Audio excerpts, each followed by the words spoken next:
Jacksonville Town Center Mall hums with Tuesday afternoon shoppers, cinnamon pretzels drifting through air conditioning, top 40 music echoing off tile floors, sunlight filtering through skylights onto families threading between storefronts. The food court behind her smells like 1,000 different lunches competing for dominance. Ashley Cooper wipes down the counter at Sacred Heart Walk-in Clinic, tucked between a phone repair kiosk and a frozen yogurt shop, moving like background noise in a mall designed to forget people like her existed. Her hands arrange gauze pads in perfect grid patterns. Surgical precision. Muscle memory.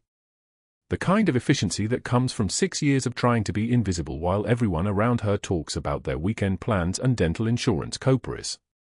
A single dog tag on a broken chain hangs inside her scrub pocket, catching light when she reaches for bandages. The metal is worn silver. The edges are sharp. She touches it sometimes without meaning to, the way other people touch wedding rings. The mall intercom crackles overhead. Feedback squeals. A voice announces a storefront opening on the east corridor. Ashley's whole body goes rigid for 3 seconds. Her jaw tightens. Her breath stops. Then she exhales and returns to counting tongue depressors like nothing happened. The radio static triggers something, old muscle memory, the sound of comms crackling before things went dark in Helmand Province, before the army erased her from every database that matters and told her the woman she had been no longer existed in any official record anywhere. She doesn't flinch anymore. Not visibly. Sacred Heart Walk-in Clinic occupies 340 square feet in a shopping mall. 2 exam rooms. A waiting area with plastic chairs that stick to your legs. A supply cabinet that she organizes twice daily because organizing something is better than thinking about what she buried 6 years ago. She's been the clinic nurse here for 1,847 days. She's counted. Not on purpose. The counting just happens. Numbers are safe. Numbers don't ask questions. Numbers don't remember Helmand Province or 17 rangers extracted under fire or the classified operation that officially never happened and left her legally dead in every database that matters. The waiting room holds 3 patients this afternoon. Mrs. Chen, 72, with chronic hypertension and a daughter who never visits. Mr. Okafor, 41, presenting with lower back pain for the 3rd time this month. And a young man she's never seen before, maybe 30, wearing a grey hoodie despite the mall's temperature being set to what feels like Arctic conditions. He sits in the corner chair. Very still. Watching the exit like exits matter. Ashley checks Mrs. Chen's blood pressure. 156/92. Higher than last month. She makes a note in the chart without comment. Notes are safer than words. Words require eye contact. Eye contact requires the person you're looking at to not see what's underneath the scrubs. The scar running from her left ear to collarbone hides under her collar if she sits the right way. She always sits the right way. Mall manager Derek Caldwell passes her clinic window at 2:51 p.m., iPad in hand, moving with the purposeful stride of a man who measures his authority in square footage and vendor compliance reports. He's been the mall manager for 4 years. Before that, he was a hospital administrator, the kind of administrator who kept filing cabinets of documentation on every employee, every protocol violation, every moment someone stepped out of line. He likes authority the way other people like oxygen. He needs it to breathe. He doesn't knock on the clinic door. Just stands outside, studying her through the glass partition while she's explaining to Mrs. Chen about sodium reduction and regular cardiology follow-ups. He makes a note on his iPad screen. Ashley's reflection in the glass shows a woman in mint green scrubs with dark hair tied back so tight it pulls her temples. She looks like she weighs 145 pounds. She looks like she flinches when mall security radios crackle nearby. She looks like someone who should be easy to manage. He doesn't see the hands that have performed emergency procedures in field conditions where the temperature drops below freezing and your fingers go numb but you keep working anyway because the alternative is someone dies. He doesn't see the woman who once led combat medical operations in Helmand Province, who trained rangers on emergency field procedures, who extracted 17 soldiers from a compromised position under fire and got every single one of them out alive. He doesn't see Major Ashley Cooper because Major Ashley Cooper is supposed to be dead, erased by the army, buried in the classified files of an operation that officially never happened, removed from every database that would prove she existed at all. The mall intercom crackles again.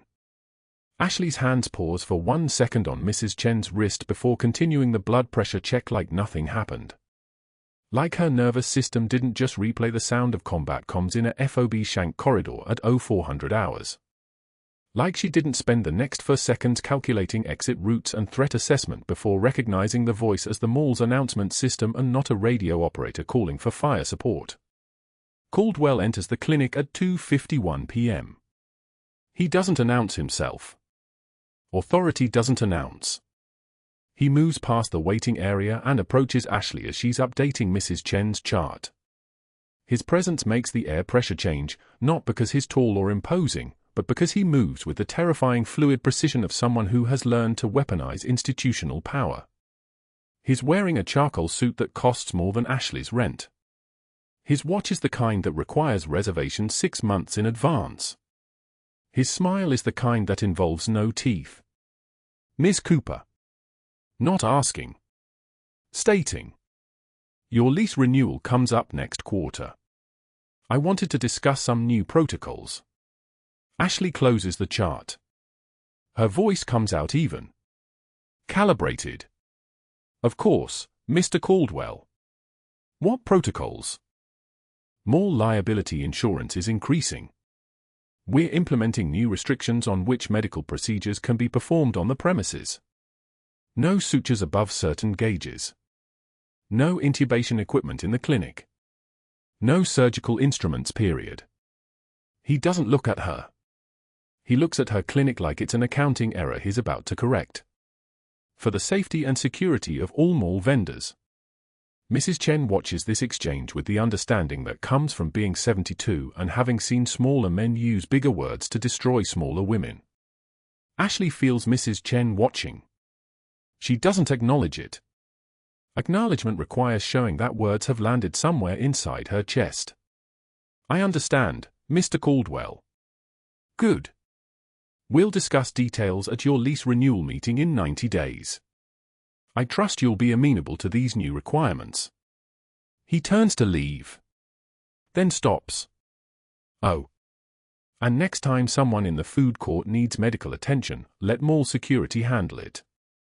That's what we pay them for. He leaves. The clinic door closes with the kind of soft click that sounds like a safe locking. Mrs. Chen looks at Ashley for a long moment. That man is a coward hiding behind a clipboard. Ashley doesn't respond. Doesn't smile. Doesn't meet her eyes. Just says, let's get you scheduled with cardiology, and makes the referral call because that's what safe people do. They follow the chain of command and don't speak about the dangerous things and pretend that institutional power is actually justified by something other than the fact that it exists. But that wasn't the worst part. The young man in the grey hoodie is still watching the exits when Ashley finishes with Mrs. Chen. His hands are shaking. Barely visible. The kind of shake that someone trained to notice would catch. His pupils are dilated. His breathing is shallow. He's not here for a regular physical. He's here because something inside his nervous system is misfiring and he doesn't know where else to go on a Tuesday afternoon in Jacksonville when your body stops cooperating with your brain. Ashley approaches his chair. Move slowly. The way you move around something wounded and dangerous because wounded things are always dangerous whether they mean to be or not. Hi there. I'm Ashley. Can I help you with something? He doesn't answer. Just stares at the exit door like the door is personally responsible for everything that's gone wrong in his life. Ashley sits down in the chair next to him. Doesn't try to touch him. Doesn't try to make eye contact. Just says, my name is Ashley. I'm a nurse. I'm pretty good at figuring out what's wrong when something inside stops working the way it's supposed to. She pauses. Then adds, that's kind of my thing. He turns his head. Looks at her. And Ashley sees in his eyes the exact same thing she sees in her own mirror at 3 in the morning, the look of someone who survived something the world doesn't have a name for. Someone carrying weight in the kind of places weight doesn't show on any scale. I'm having trouble breathing sometimes, he says finally. Like my chest locks up. Like something inside is misfiring. I don't know what it is. Ashley nods. Not like this is a medical problem requiring a diagnosis. Like this is a person problem requiring an answer. Let's get some vitals. See what your body is telling us. As she walks him toward the exam room, the mall intercom crackles again with a store announcement. This time, Ashley doesn't go rigid. This time, she just keeps walking forward like a woman who stopped flinching on the day the army told her that her service record no longer existed, that her name was no longer attached to anything official, that the woman who had saved 17 Rangers in Helmand Province was legally dead and should stay that way for her own safety and for the safety of classified operations still ongoing in theater. She checks his blood pressure. 147/88. Elevated but not critical. His oxygen saturation is 96. His heart rate is 101 beats per minute, elevated, anxious rhythm but stable. All the numbers say he's fine. All the numbers are lying. She can see it in the way his hands grip the exam table. In the way his jaw is clenched so tight his temples are pulsing. In the way he's holding his breath between sentences like oxygen is rationed. What's your name? Ashley asks. Marcus. His voice comes out hoarse. Unused. Marcus Webb. Ashley finishes the vitals. Makes notes. Doesn't ask what he's running from or what he's running toward. Doesn't ask why a 30-year-old man with the bearing of someone military is sitting alone in a mall clinic on a Tuesday with pupils dilated and hands shaking and the kind of haunted look that only comes from having survived the thing that was supposed to kill you. Those symptoms you're describing, chest tightness, difficulty breathing, elevated heart rate. That could be several things, she says instead. Have you considered that your body might be trying to tell you something? Like what? Like it's tired. Like it's been holding onto something too heavy for too long. She hands him a cup of water. Like maybe it's time to let something go. He drinks the water.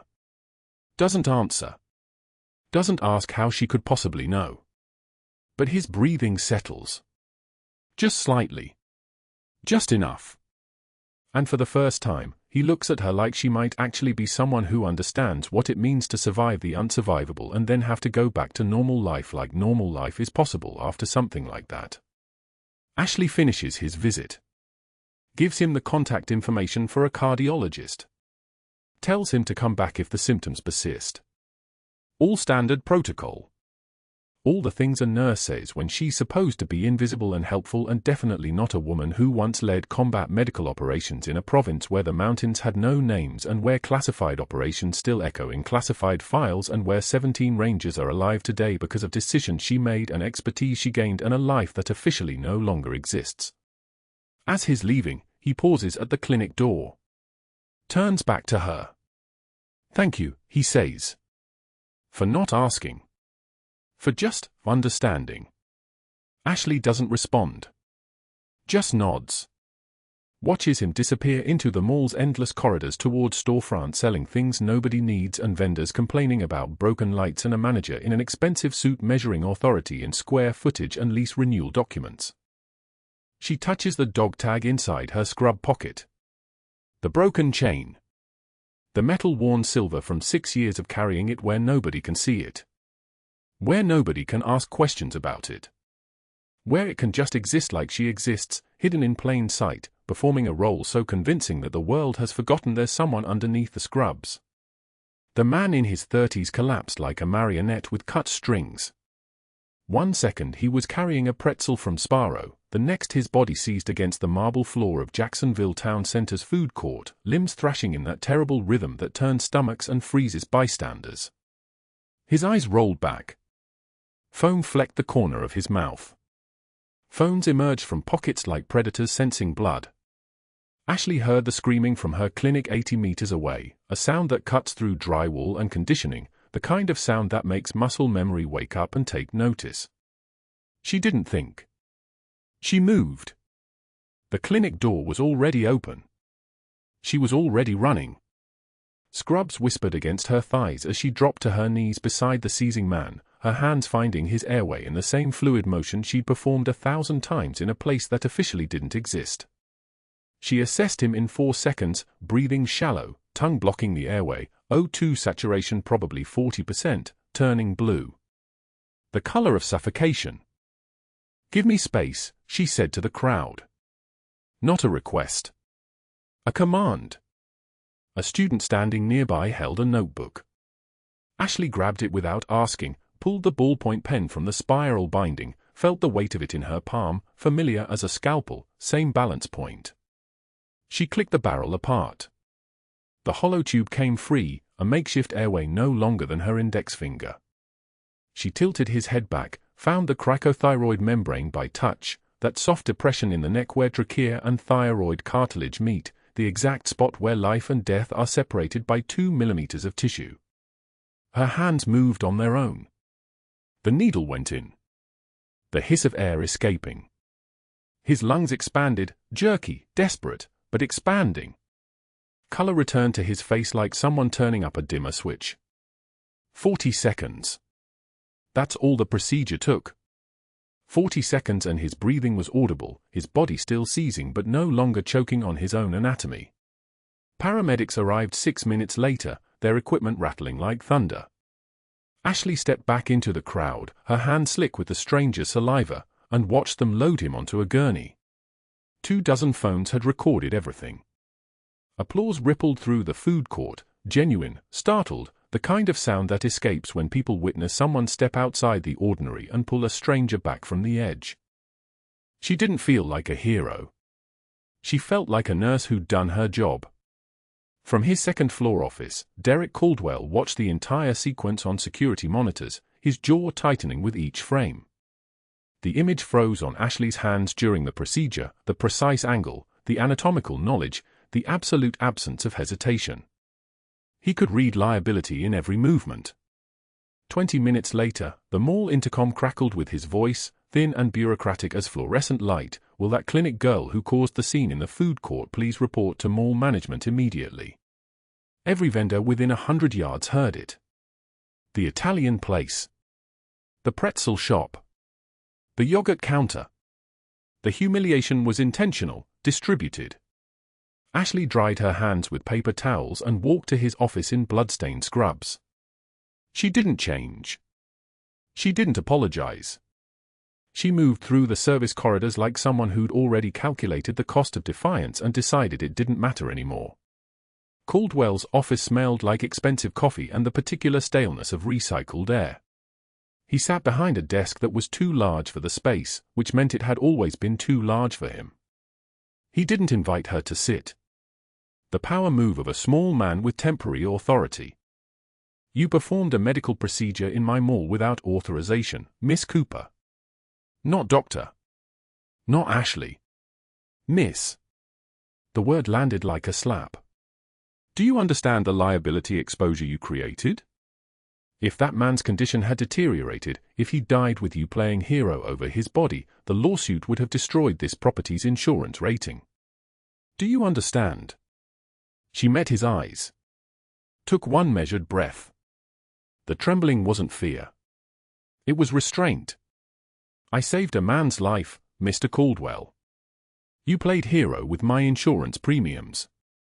His voice dropped, which made it worse somehow. Quiet anger always does. "Your lease is month to month now. Effective immediately. We'll see if Sacred Heart wants to keep renting clinic space from someone who can't follow basic protocols. Maybe they'll decide you're a liability they don't need." The threat was clear. He was going to contact the hospital. He was going to plant doubt where her credentials used to be. He was going to make sure every administrator from here to downtown understood that Ashley Cooper was the kind of person who acted without permission, without hierarchy, without the institutional approval that validates existence in places like this. She left without responding. Silence was her armor. The next morning, while her first patients were checking in, a woman with a migraine, a teenager with a sprained wrist, an elderly man who came every Tuesday like clockwork because the clinic didn't make him feel rushed, the intercom called her name again. This time to the service corridor where vendors wheeled their trash. Where the mall kept its ugliness hidden. Caldwell was waiting with a revised lease in his hands, his smile like a wolf showing its teeth. He'd printed it on hospital letterhead. "I've spoken to administration at Sacred Heart," he said loud enough for the yoga studio owner loading garbage cans to hear. "They're concerned about your judgment. I suggested they review your credentials. For liability purposes, of course." A single tear escaped down Ashley's cheek. Just one. She wiped it without breaking eye contact. "You've mistaken my silence for weakness, Mr. Caldwell. That's a dangerous miscalculation." The words hung in the corridor like a warning. His smile faltered for one fraction of a second before he recovered it, but he'd heard something in her voice that didn't match the timid nurse he thought he was bullying. Something that made the air pressure change. That afternoon, he appeared at her clinic during peak hours, handing her the revised lease in front of arriving patients and the yoga studio manager. "Maybe this will teach you about boundaries," he said loud enough for everyone to hear. The new terms: relocated to the back corner of the parking lot, $1,200 per month instead of $8, month-to-month basis with 30-day termination clause. He was squeezing her out. Patients murmured as they waited. The yoga studio owner pretended not to watch. The yogurt counter staff made a point of not making eye contact. This was how it worked: public humiliation, delivered by someone with temporary power and the audacity to believe it was permanent. Ashley accepted the papers without reading them. Her hands were steady. Her voice was level. "I'll need to contact my attorney about the lease modifications."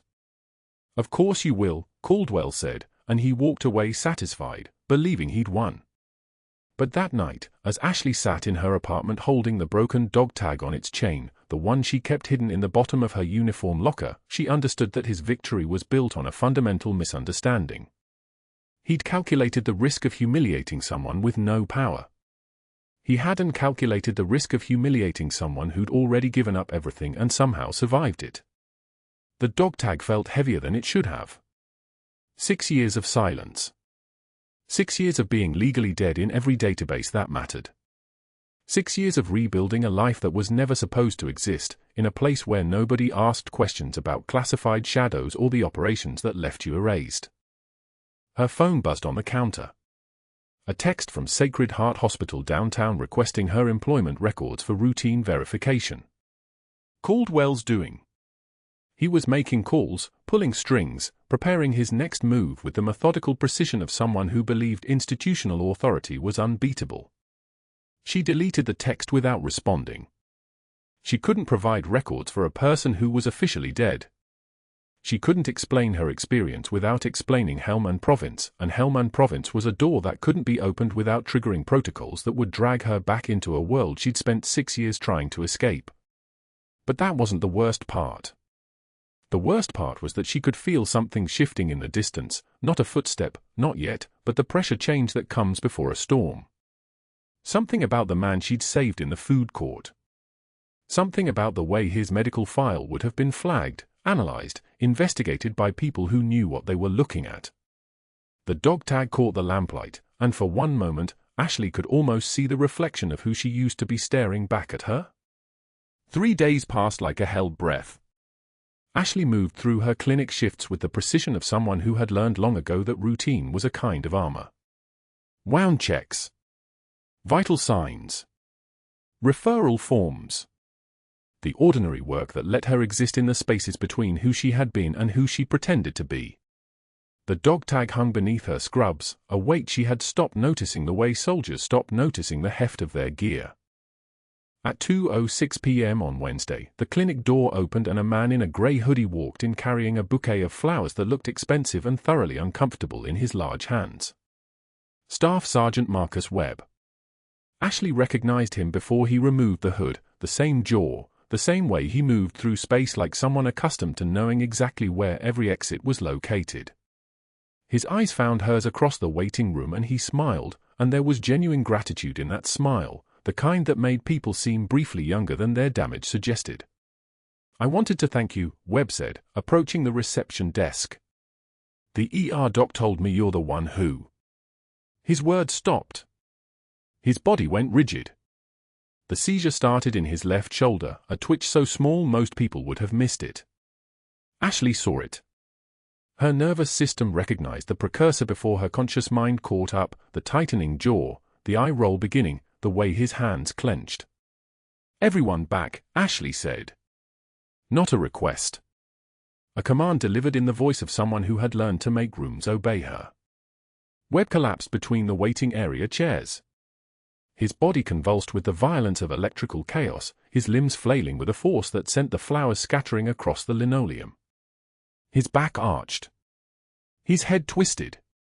The sound his teeth made grinding together was like a vice closing around bone. Someone screamed. Someone else raised a phone, always a phone, always the need to capture and broadcast and bear witness to another person's rupture. Ashley moved through the chaos with the terrifying fluid precision of someone operating in a space where only the patient existed. She cleared his airway. Positioned him on his side. The seizure lasted 43 seconds, she counted, as she always did, as they had trained her to do in places where seconds meant the difference between recovery and vegetative state. When his body finally went slack, she checked his pulse. Nothing. No carotid thump. No femoral pulse. Just stillness in a man who should have been whole. "Call 911, she said to the receptionist. "Tell them I have a cardiac event, field thoracotomy in progress, ETA 8 minutes. The clinic phone rang before she finished. Her hands already moving, already opening the supply cabinet where she kept the scalpel used for sterile procedures.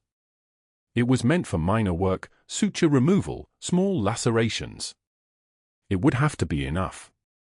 "Cooper, I'm watching on the cameras." Caldwell's voice came through the line like oil, slick and contaminating. "Do not perform any procedures. Paramedics are 8 minutes out. Wait for professionals." She didn't answer. She cut away Webb's shirt, 3 quick strokes, efficient and precise. His chest was lean and scarred, a topography of his own survival. Her left hand found the 5th intercostal space, midclavicular line. Her right hand positioned the scalpel. This was the moment. This was the choice that would unmake everything she had built in 6 years of civilian pretending. Ashley Cooper made it anyway. The incision was 5 inches long, clean through dermis and subcutaneous tissue, through the fascia of the external oblique. The smell of exposed tissue rose, copper and salt and the sharp metallic tang of fresh blood. Bystanders pressed against the corridor window, phones raised like weapons, their shocked faces reflecting in the glass. She spread the ribs with her fingers. Found the pericardium. Opened it with a second incision and her gloved fingers slipped inside to where his heart lay still and useless. Compression. Release. Compression. Release.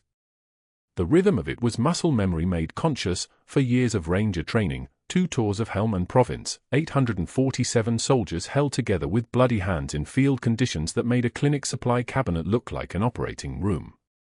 "Come on," she whispered to Webb's exposed heart, to the silent room, to 6 years of pretending this version of herself didn't exist. "Come on." The heart shuddered. Skipped. Resumed. Sinus rhythm. The monitors that the paramedics brought in 3 minutes later showed what her hands already knew: his heart was beating. His oxygen saturation climbed. 78, 85. 91, the green line on the portable monitor traced a rhythm that looked almost normal. The paramedics stopped moving. One of them, a woman with sergeant stripes and eyes that had seen what Ashley had seen, stared at the open chest cavity. At the precision of the incision. At the angle of the retraction. "That's military," the sergeant said quietly to her partner. "That's combat medicine." The partner radioed it in. His voice carried across the channel to dispatch and to whoever was monitoring the channel for patterns worth noticing, for civilians who performed procedures with the technical perfection of field-trained operators. In his office on the third floor of the mall, Derek Caldwell watched the monitors. He watched the incision. He watched the crowd recording. He watched the moment Ashley's hands completed the internal massage and Webb's body responded like someone willing himself back to life. His face drained of color, then filled with something else, not anger, but calculation. The kind of institutional reasoning that had taught him how to weaponize protocol and spin liability into narrative. He was already reaching for his phone before the paramedics loaded Webb onto the stretcher. The state medical board answered on the second ring. Caldwell's voice was steady and concerned and absolutely poisonous. "I need to report an incident," he said. "An unqualified nurse performing unauthorized surgery on a patient in my mall clinic. The patient is currently en route to Sacred Heart. I have surveillance footage. I can provide witness statements. The name is Ashley Cooper." He hung up and scrolled through his contacts. Found Jacksonville News Channel 7. Found the health reporter who had covered 3 stories about hospital licensing violations. Texted, "Got a story for you, rogue nurse playing combat medic at Town Center Clinic. Clinic staff filming evidence. Can provide exclusive surveillance. Interested?" The response came in 40 seconds, "Yes." "Can you get us there?" Caldwell was already moving. 23 minutes later, he walked into Ashley's clinic carrying eviction papers, his timing impeccable. The military police were still interviewing witnesses in the food court. The news van was pulling into the parking lot. The moment was still hot enough to burn. He found Ashley cleaning her hands at the sink, the blood pale pink under the running water, spiraling down the drain like something that could simply be washed away. "Your clinic lease," he said, placing the papers on the counter with a thud that sounded like judgment. "Month to month, effective immediately. As of 6 a.m. tomorrow, your contract with the mall is terminated. You'll need to vacate by end of business Friday." Ashley dried her hands. Each movement deliberate. The paper towel fell into the trash with the soft whisper of something giving up. She turned to face him and there was nothing in her eyes, no anger, no fear, no plea. Just the absence of the person Caldwell had decided she was, replaced by someone whose silence carried the weight of rooms she had held together while other people's hands trembled. "You've made a significant miscalculation, Mr. Caldwell," she said, her voice dropped to the register of someone speaking to someone far below her station. "And now you're going to learn what happens when you damage something that doesn't belong to you." He left before he could see what her hands were doing beneath the desk, reaching for the dog tag on its broken chain, her fingers closing around the metal like she was testing whether it still held the weight of who she used to be. Outside, sirens wailed toward the mall. Not ambulances this time.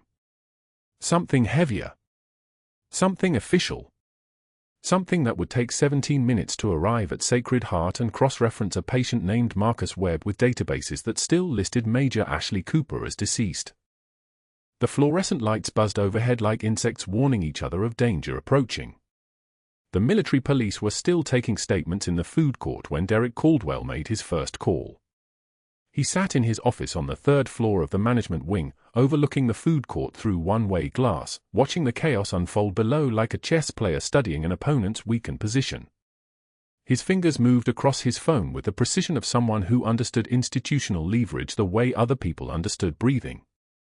The state medical board's director answered on the third ring. "This is Derek Caldwell, facility manager at Jacksonville Town Center. I'm reporting an unlicensed medical procedure performed on premises approximately 40 minutes ago." His voice carried the measured concern of a man protecting the public good. "A nurse, civilian employee at our clinic, performed emergency surgery. A thoracotomy. With a scalpel from her supply cabinet. No attending physician present. No hospital authorization. No credentials verification." The director's voice crackled back, professional and concerned. Caldwell provided dates, times, witness counts. He made no accusations. He simply stated facts the way a concerned administrator should. His tone suggested worry, not malice. That was the artistry of it. "I have security footage," he continued. Multiple civilian witnesses recording on their phones. The patient is currently being transported to Sacred Heart. I assume you'll want to initiate an immediate investigation into her licensure status and scope of practice violations. By the time he hung up, the suspension would already be in motion. The wheels of institutional machinery moved slowly until someone applied the right pressure in the right place. Caldwell understood pressure. His second call took 90 seconds. He texted Marcus Hendricks, the news director at Channel 7, a message he'd been composing in his mind since the moment he watched Ashley perform that impossible procedure. Breaking story. Rogue nurse at mall clinic. Performing unauthorized surgery. I have video. Multiple witnesses. Endangering public. Call me. Hendricks called back in 40 seconds. Caldwell explained it with careful precision, not as a complaint, but as a concerned facility manager trying to protect the community. He painted a picture of a nurse who saw an opportunity for attention, who bypassed proper medical channels, who performed a procedure she had no business performing with equipment never meant for surgery. He described her as well-intentioned but dangerously unqualified. He mentioned that he'd already reported it to the state board. He suggested that the public had a right to know about safety lapses at local institutions. Can you send me the video? Hendricks asked. My security team is uploading it now, Caldwell said. I want to be fair to her. But the public trust is sacred. They deserve to know. By 5:36 p.m., Caldwell had printed the eviction papers himself. The lease violation clause was clear: tenant shall not engage in any activity that creates liability, public endangerment, or reputational harm to the facility. Immediate termination upon violation. 30-day notice waived for safety concerns. He held the papers in both hands as he walked toward the clinic, his footsteps echoing through the service corridor. The military police were still in the food court. Perfect timing. Perfect isolation. He wanted Ashley to understand that she was alone, that whatever authority she thought she carried meant nothing inside his mall. He pushed open the clinic door without knocking. Ashley was sitting behind her desk, still wearing scrubs with blood on the cuffs. Her hands were steady as she looked up at him. He'd expected to see fear. Instead, he saw something that looked like acceptance, which was worse because it suggested she'd already considered this outcome and found it acceptable. The State Medical Board has initiated a formal investigation into your licensure status, he said, laying the eviction papers on her desk with the deliberate slowness of a man distributing a death sentence. Unauthorized practice of medicine. Operating outside your scope as a civilian nurse. He tapped the papers. This facility terminates your lease effective immediately. You have until close of business tomorrow to remove your equipment and personal belongings. Ashley didn't touch the papers. She didn't speak.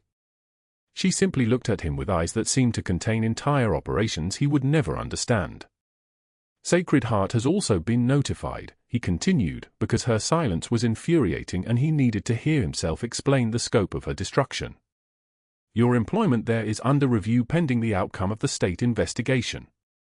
I forwarded documentation of today's incident to their administration and to their liability insurance. She still didn't move. You should have stayed invisible, Caldwell said, and there was something almost like disappointment in his voice. You were fine when you were nothing. Now you're a liability. The sound of his footsteps retreating down the corridor was like a door closing on her life. But that wasn't the worst part. The worst part was the military investigator who arrived at 6:15 p.m. with questions that had no safe answers. Major, he started, and Ashley's entire body went rigid. I'm not a major, she said quietly. I'm a nurse. Your medical knowledge is advanced, the investigator said. He was a captain, Army intelligence, with the kind of patience that suggested he'd conducted 1,000 interviews with people hiding 1,000 secrets. The procedure you performed, emergency field thoracotomy, that's not standard nursing curriculum. That's combat medic training. That's Rangers-only training. That's classified training. Ashley's hands lay flat on her desk. She didn't move them. I don't know what you mean, she said. Staff Sergeant Webb's medical file triggered an automated alert. The captain continued. He wasn't accusing. He was simply stating facts the way a man who already knew the answers asked questions. His deployment history connects to Operation Sandstorm. His medical records are classified. His presence at a civilian facility initiated a welfare check, which led to questions about how a mall clinic nurse knew to perform a procedure that doesn't exist in civilian medicine. Ashley met his eyes. In that moment, Derek Caldwell's threats meant nothing. Eviction meant nothing. The state board meant nothing. Because the real threat wasn't institutional, it was something far more dangerous. It was the truth beginning to surface from 6 years of careful burial. I need legal counsel, Ashley said. The captain nodded as if he'd expected this. I'll give you 48 hours before I file my report. After that, it goes above my pay grade. He left a card on her desk and walked out. By 8:36 p.m., the State Medical Board suspension notice arrived via email. Her license was suspended pending a formal investigation into an authorized practice of medicine. The notice was bureaucratic and final. It was the sound of a door locking behind her. At 9:15 p.m., Ashley stood at the bus stop outside Jacksonville Town Center, clutching a cardboard box containing the wreckage of her civilian life. Inside the box, a cracked coffee mug that read "World's Okayest Nurse," a dying succulent she'd kept forgetting to water, and a photograph of her unit in Helmand Province, 12 faces smiling in desert heat, a family she could never claim, a mission that officially never happened. Rain hammered against the cardboard like a warning. Water began seeping through the corners. She didn't move. She just stood there, watching the food court monitors through the mall windows, where Derek Caldwell was giving a live interview to Channel 7. He sat in a comfortable chair across from a news anchor, his face arranged in an expression of grave concern.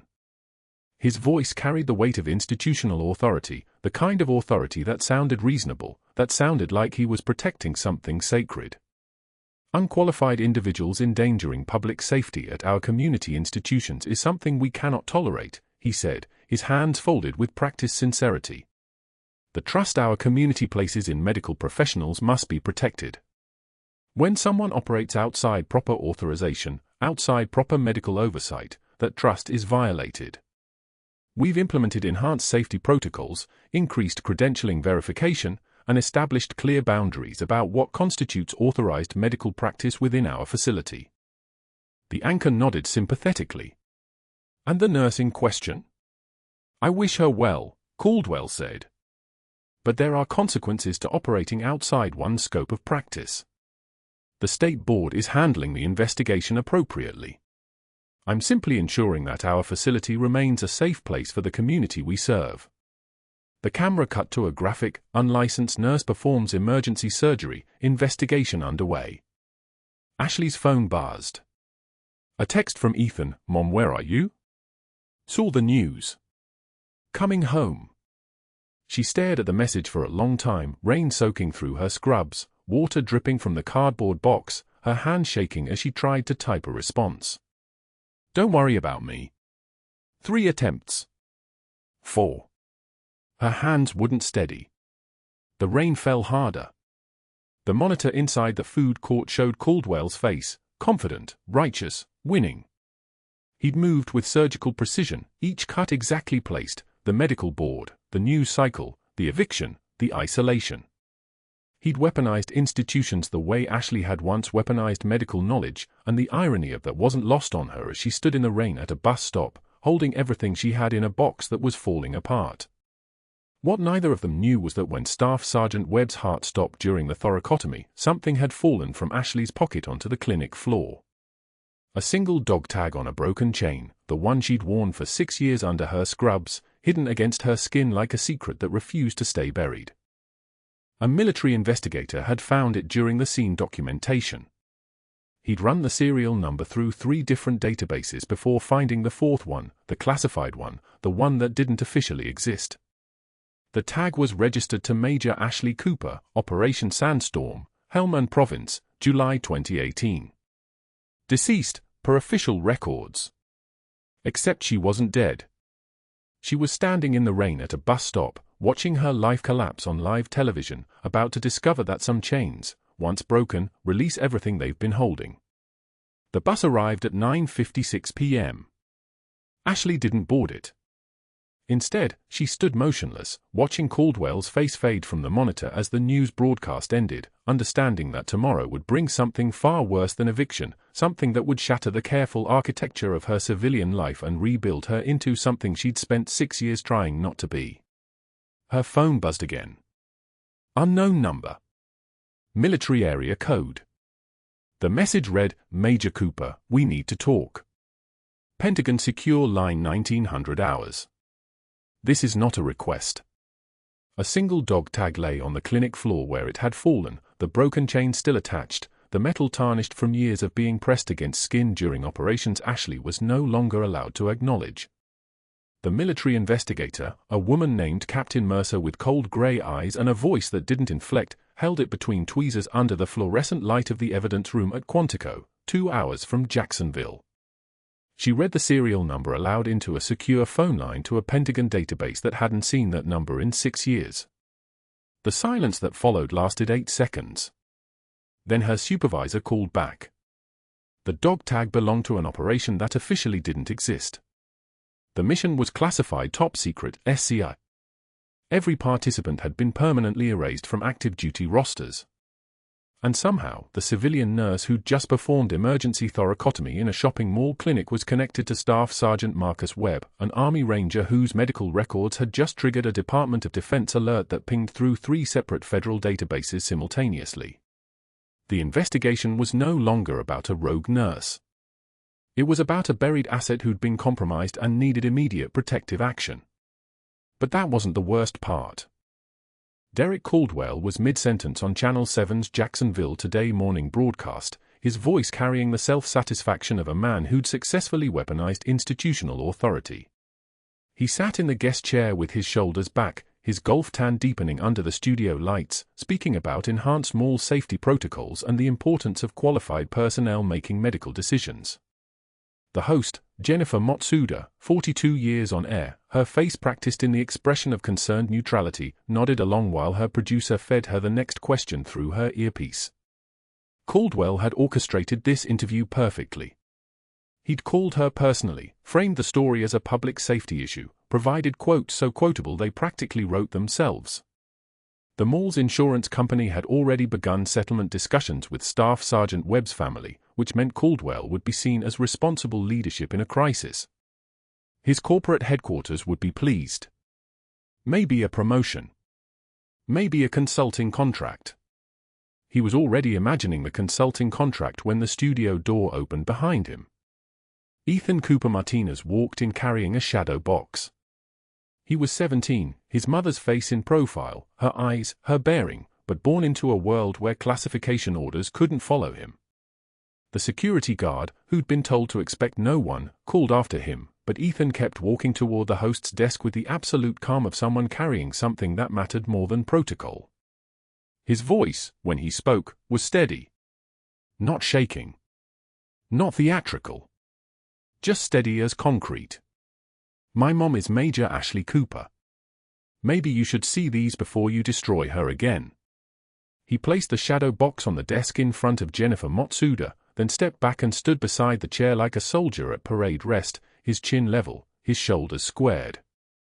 The studio went so quiet you could hear the fluorescent lights humming. Jennifer Matsuda looked down at the shadow box. She lifted the glass carefully. Inside were medals mounted on navy fabric, each one arranged in ascending order of significance. She read them aloud, her voice cracking on the third one. "Bronze Star. That's 4. She paused. Her producer was already on the phone. "Silver Star, Helmand Province." Jennifer's hands trembled, actually trembled, as she lifted the next citation. 2 Purple Hearts. The camera caught Caldwell's face, watching from the guest chair. His color was draining like bathwater. "And a Navy Cross." Jennifer Matsuda's voice broke on the last one. She looked up at Ethan. "How old were you when your mother?" But the producer's voice came through her earpiece louder now, rapid-fire confirmation coming through from the Department of Defense. The medals were real. The citations were verified. The classification had been upgraded to public record. This was happening. This was live television, and it was happening. Then the phone line opened. Not transferred through a switchboard. Opened. The voice that came through the studio speakers belonged to Lieutenant Colonel Sarah Vance, commander of the Joint Special Operations Task Force Investigation Division, and it carried the weight of 4 stars worth of institutional authority even though Vance wore 2. Major Ashley Cooper served under my command during Operation Mountain Shield, Helmand Province, 2017 through 2019. She was placed in deep cover, erased from all active duty records, after successfully extracting 17 Rangers from a compromised position that would have resulted in catastrophic loss of life. Her civilian placement was classified. Her existence was classified. Every medical credential she holds in Jacksonville is legitimate and verified by the Department of Defense. Vance paused. You could hear her breathing on the open line. Mr. Caldwell's interference with a classified asset, his communications with the state medical board, his contact with news media designed to discredit her, his knowledge of an ongoing federal investigation, constitutes obstruction of a federal military investigation. The FBI is currently reviewing his communications for criminal referral. Caldwell stood up. He was trying to stand up. His legs weren't quite working the way he needed them to. Derek Caldwell, who'd spent 6 years building institutional power through mall governance, through cultivated relationships with hospital administrators, through the careful weaponization of liability and procedure, watched his authority collapse in front of 2.3 million live viewers in real time. The camera caught the exact moment his face shifted from self-righteousness to devastation, the moment he understood that every relationship he'd cultivated was about to evaporate, that his phone would not stop ringing, that his legal exposure was about to become his entire life. Jennifer Matsuda didn't look away.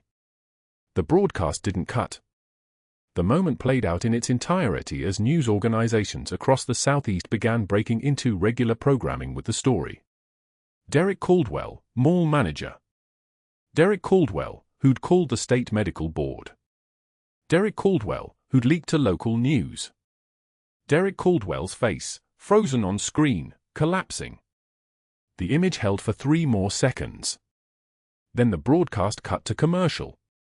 But it was too late. By noon, his corporate office had received 847 calls. By 1 p.m., his Twitter mentions were a graveyard. By 2 p.m., his wife had left him a voicemail. How could you not know? How could you be so blind? By 3 p.m., he was suspended pending investigation. By 6 p.m., screenshots of his text messages to the state medical board, premeditated, documented, predatory, were circulating on Reddit with legal analysts discussing obstruction charges. His LinkedIn was being flooded. His professional network was dissolving.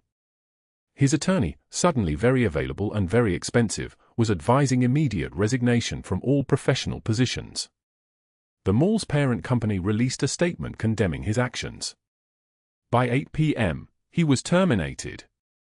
Meanwhile, Major Ashley Cooper was being driven to Walter Reed Medical Center by military escort, still processing that her cover was gone, that her son had been prepared for this, that her entire civilian life, the one she'd been ordered to construct, maintain, protect, had been dismantled on live television by her own 17-year-old carrying a shadow box. She sat in the back of a sedan with military plates, staring out the window at highway that looked like every other highway, and she didn't cry. She didn't tremble. She just breathed, measured and precise, the way she'd been trained to breathe under fire. When she arrived at Walter Reed, Lieutenant Colonel Sarah Vance was waiting in the surgical bay. Not in an office. In the bay. You saved Webb's life twice, Major. And you held your cover for 6 years under circumstances that would have broken most operators. You're exactly where we need you.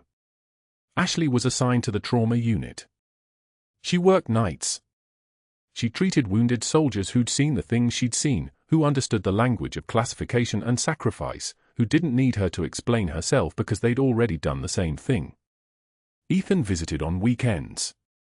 They talked about normal things, his college applications, her cases, the coffee in the hospital cafeteria that tasted like diesel fuel and regret. The broken dog tag stayed in her locker. Not as the MacGuffin that had saved her. Just as a reminder. 6 months later, Ashley was checking a young corporal's shrapnel wounds, 14-gauge wound packed with gauze, infection marker stable, tissue regeneration tracking exactly as it should, when she noticed a new security guard making rounds through the night shift. Ill-fitting uniform. Clipboard. Flashlight. Derek Caldwell, checking IDs at the entrance of the same hospital where he'd once wielded institutional power. The corporal needed her attention. She focused. But later, when she walked out to the corridor to check on another patient, their eyes met across the hallway. He froze. She took one measured breath. Then she nodded once, not forgiveness, just acknowledgement of what was. He looked away first and continued his rounds. Staff Sergeant Webb stopped by her station with coffee the next morning. Heard Caldwell works here now. She nodded. Night security. Checks credentials at the door. Webb shook his head.